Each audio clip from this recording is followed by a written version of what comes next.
నంద్యాల ఆత్మకూరులోని స్థానిక revenue division కార్యాలయంలో ప్రజా ఫిర్యాదుల పరిష్కార వేదిక కార్యక్రమం నిర్వహించారు. ఈ కార్యక్రమంలో జిల్లా కలెక్టర్ రాజకుమారి గణియా పాల్గొన్నారు.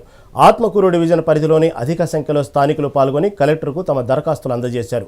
అనంతరం స్పందించిన కలెక్టర్ అర్జీలు స్వీకరించిన సమస్యలకు సంబంధించి సంబంధిత అధికారులతో మాట్లాడారు. సమస్యలకు ఎక్కువ సమయం తీసుకోకుండా త్వరగా పరిష్కరించాలని అధికారులను ఆదేశించారు. అర్జీదారులు తమ దరఖాస్తులను జిల్లా కలెక్టర్కి ఇచ్చే అవసరం లేకుండా ఆన్లైన్ ద్వారా కూడా సమర్పించవచ్చన్నారు. దరఖాస్తు పరిష్కారం కాకుండా పరిష్కారం ఏ దశలో ఉందో పూర్తి సమాచారం ఆన్లైన్లో తెలుస్తుందని టోల్ ఫ్రీ నంబర్ 1100ను సంప్రదించి తెలుసుకోవచ్చన్నారు.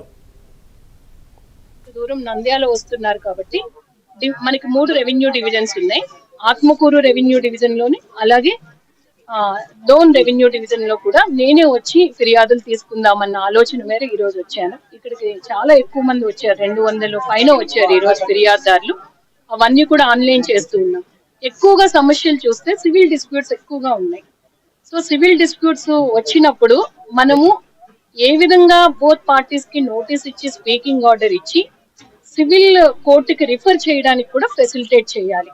అక్కడ ఫెసిలిటేట్ చేసే విషయంలో సరిగ్గా ప్రాపర్ గా గైడెన్స్ లేదు కాబట్టి పిటిషనర్స్ ఎక్కువగా రెవెన్యూ వాళ్ళకి అప్రోచ్ అవుతూ ఉన్నారు. ఫర్దర్ ఏ విధంగా ప్రొసీడ్ అవ్వాలి అన్నది తెలియక ఈ రోజు ఫిర్యాదులు చూస్తే అర్థమైంది.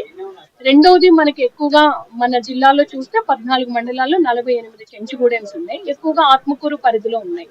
సో వారికి సంబంధించిన కొన్ని RO పట్టాస్ ఇష్యూస్ ఉన్నాయి, అలాగే హౌస్ సైడ్ పట్టాస్ ఇష్యూస్ కూడా ఉన్నాయి. వాటిని కూడా రిజాల్వ్ చేయమని అడిగారు. అండ్ మనకి కొత్తగా వచ్చిన రాష్ట్ర ప్రభుత్వం లాంచ్ చేసిన తల్లికి వందనం స్కీమ్ లో టెక్నికల్ ఇష్యూస్ ఏమేమి ఉన్నాయో అవి కూడా రిజాల్వ్ చేయమని. కొంతమందికి ఇన్కమ్ ట్యాక్స్ ఉంది అని, లేదంటే అడిషనల్ గా ల్యాండ్ పడింది అని, వేరే వాళ్ళు గవర్నమెంట్ ఎంప్లాయ్ ఎవరో వీళ్ళకి ట్యాగ్ అయిపోయారని, అలాంటి టెక్నికల్ ఇష్యూస్ కూడా వచ్చి కేస్ బై కేసు అవన్నీ కూడా రిజాల్వ్ చేయడం జరుగుతుంది. ఈ రోజు ఇక్కడ ఆత్మకూరు రెవెన్యూ డివిజన్ లో ఏమేమి పిటిషన్స్ వచ్చినాయో